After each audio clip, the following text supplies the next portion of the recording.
I'm in the building today with the brother Lester Young, Path to Redemption.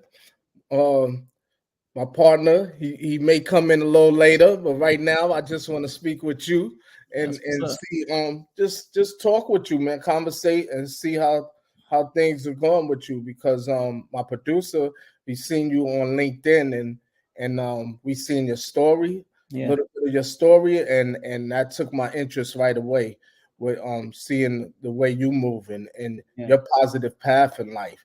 And so if I could just start with who's Mr. Lester Young, where you came from, where you was born, where you was raised, you Yeah, know, yeah, cool. I how was appreciate it. it? Hey, man, I would just say this, man. I appreciate you, your partner, and your producer, man, for seeing the value in my story and inviting me to be a guest. So I would like to thank you for that first and foremost. But who is Absolutely. Lester Young? Lester Young is a husband, a father, a son, a brother, and an uncle, and a community servant, a leader. Someone who unfortunately found himself inside of an incarceral system at the age of 19 years old, serving life for murder, a murder that I committed. And to this very day, I think something you said early on in the introduction is that when you take a life of another human being, you never leave that walks with you. You know what I'm saying? So part of my thing now is I can't bring the life of that human being back, but what I know that I can do is live my life in a different way that will honor his death and honor his family. You know what I'm saying? So that's who Lester Young is. As I said, I'm a leader that I bring forth. I work with the youth here in South Carolina and across the country, empowering them to help make better choices so that they don't find themselves in a situation like you and I found ourselves in. You know what I'm saying? Serving this a large amount of time in prison. And then unfortunately, here we are now in our lives. So I'm grateful to have this opportunity to speak with you today, brother.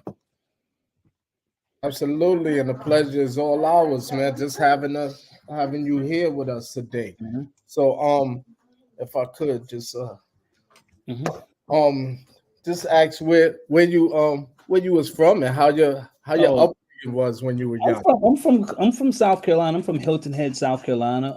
Born and raised in Hilton Head, South Carolina. My upbringing was a two-parent home.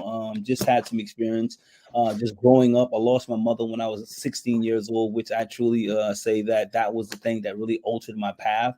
Not processing the grief of my mother at 16 years old led me into the streets, and that led to a lot of the poor choices that, unfortunately, as I mentioned to you, that led to me being in prison for life for killing someone over a drug dispute. So, I've been blessed to have a great family. To this day, I'm grateful for the bond that I have with my family, even after all of these years of incarceration. Serving that time, my family did the time. They came to see me. They sent me money. They sent me books. They just breathe hope into me on those calls. And man, it just put me in a position now that I'm eternally grateful to my family and to my wife who supported me all those years of my incarceration, man. So I'm grateful, bro.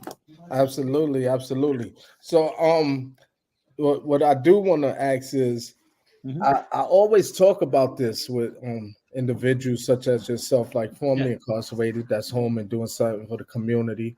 I can remember in my youth Hmm. that I was one of those kids as well, out on the streets selling Yeah. drugs at the age of 12 to 20 before I was sentenced to 25 years to life. Hmm.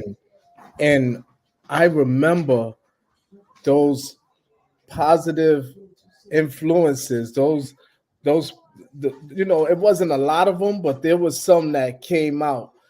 I had, for instance, I always tell this story. I had a friend of mine that moved from the block. We were all young, and Yeah. they moved in the late 80s, and he came back and he was Muslim, and he used to tell us, he used to try to get us to stop selling Muslim drugs now. every time we on the block. He always come and say, "Yo, listen, y'all know this is wrong." And he was once on the block with us. Yeah, And yeah, so there came a time where every time we seen him, yo, Skip is on the block, and everybody go hide yeah, because we didn't yeah, want to hear that. So we kind of killed that self-accusing God yeah. spirit. Mm. Can you share any times when you was out there in the streets, if you had any positive influences and that you might have dismissed? I would say this, bro. Like I had homeboys. We all were somewhat had we because we was raised in a good environment. Our family, we made the bad choice of selling drugs, But man, I remember like me and one of my homeboys, man, he went to Job Corps and he came back and he was telling us about the experience he had on Job Corps. He, for the first time, he left the block, right? And got in and he got Right. exposed to something else. And I Yeah. remember he came telling me about Job Corps, and I was like, man, you know what? I'm tired of selling drugs. I'm like, bro, I think I want to go with you. So he gave me the information. I remember going to sign up for this, for the Job Corps to go where he was going. Man, bro, I tell you, within a couple of weeks, I end up getting that murder conviction. I end up getting the murder charge. Like I literally, that was the person that was a positive influence on me that really got me to think about like, yo, man, I need to change my life. I really Wow. made the steps to doing it. And it's unfortunate how it happened, but even leading up to my crime, man, I've been already on the process of making that transition to changing my life. But that night, something happened, and unfortunately, that person died, man. You know what I'm saying? So I shout out one of my homeboys for giving me that different perspective. And that same homeboy, through my entire 22 years of incarceration, that same homeboy was the one that supported me my entire time of my incarceration. You know what I'm saying? Wow. His motto was, if I eat, you're going to eat, meaning he was not in nothing illegal. But as long as I'm making money out here and I got food on my table, you will always have money for canteen, books, and whatever else you need. And he kept that commitment from 1992 to this very day. Me and him are still rocking together. You know what I'm saying? So shout out to my homeboy Frederick Chisholm, man, for being that positive Nice. influence Nice. for me. You know? Definitely. Shout out to Frederick. No question Yeah, about man. That's my homie, man.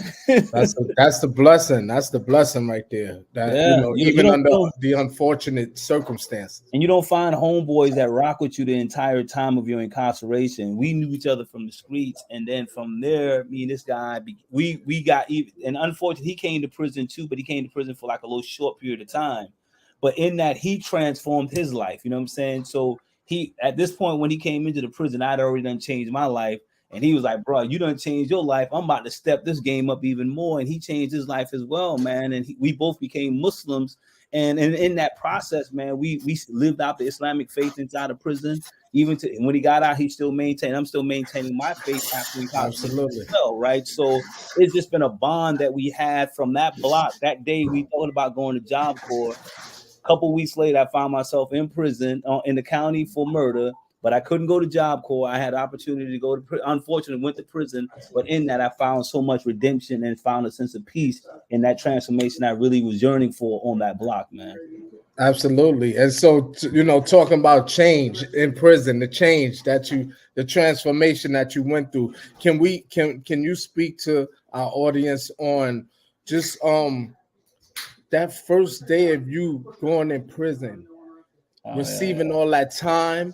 How was that for you? And transition into what was that aha moment for you? What actually I got was you to I, change? I, I always tell people this, man. I'll be perfectly honest with you. My first couple of days, and when the judge sentenced me to life, bro, I didn't care. I mean, I was a 19-year-old arrogant teenager with this mindset that you can't hurt me. I'm Teflon Don. You feel me? That was my mindset, unfortunately, at 19. So going inside of the prison, when I went inside of the prison, man, I went in there with already a mindset that I'm going to keep hustling in prison. But this is a shocking reality. Or the truth was, when I got in prison, I saw one of my big homies that I looked up to on the block, and he was in prison at this time, maybe 3 to 4 years inside of the prison. And he saw that I came in with a life sentence, but I came in with a chip on my shoulder. And he was like, Mm. bro, you cannot come in here doing your time like this because you got a life sentence. You got to do something different. And it was because of my homeboy. I call it, his name is David Brown. He was one of the big homies on the block, but inside of the prison, he done transformed his life. And he was the one that sat me down and had that real to real conversation with me about life. You know what I'm saying? Like, yo, you serving life and you can't be like everybody else, bro. You know what I'm saying? And that right there changed my perspective. And then lastly, I would say, man, in that process of talking with him on a daily basis, man, it's got me in this place in my spirit where I knew what I did was wrong. And I knew I was asking God at this time to forgive me for my crime. And man, I got this voice, brother. This voice told me, saying, God was like, I've forgiven you, but you got to seek forgiveness from the person that you killed. And that was a blow to me, right? Like, how do I speak to the soul? How do I speak to a person that I killed?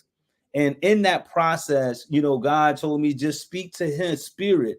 And I spoke to the spirit of this guy that I killed for the first time in my prison cell. I remember on a Friday night, after watching this show called Dateline. I remember going to bed, couldn't sleep, woke up crying, and something told me to get on that floor and pray. And that's when I started praying. And God said, you need to pray and ask forgiveness for the person that you killed.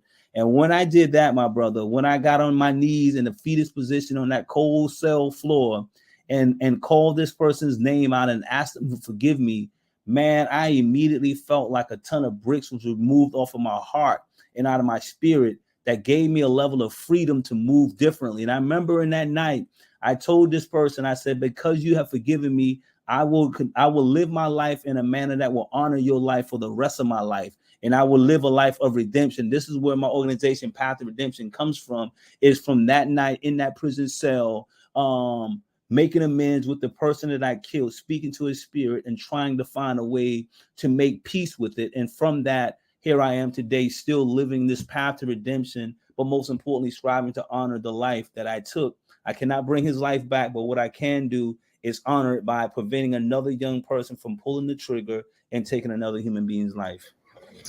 That's real deep. That's deep. And you know, it has me in a place right now that, you know, when I look at it, I think that my transition and just my spiritual being was so similar to what you just said. So I you know, I was one of those guys that got it early. Like yeah, within 3 years of Me that too. About 3 25 years years is of my life, window. yeah, My window I is about said 2 years. I started taking this, and you know, Yeah. I just received my GED the first year that I Yeah. came up. You know, they took the college program from the prison that I was in, Yeah. so Yeah. you know, we didn't have much education there where I was at. This facility called Clinton Correctional Yeah. Facility, way up north in New York State, Mhm. and up there though we had brothers that was attending what I would call like self-help therapeutic classes Mhm. for themselves that they created for themselves. And Yeah. Yeah. so I started to get into these things, these positive classes, and you know, got into the law library, worked in there for 13 years. You know, Mhm. got my legal research management certification. I just was trying to get everything positive, do everything Yeah. positive because I was tired, you know, within myself. I used to close the gate when they called the yard in the gym. And that Mm. was like unheard of for a young person like myself, you Yeah. know, coming up with and receiving all of this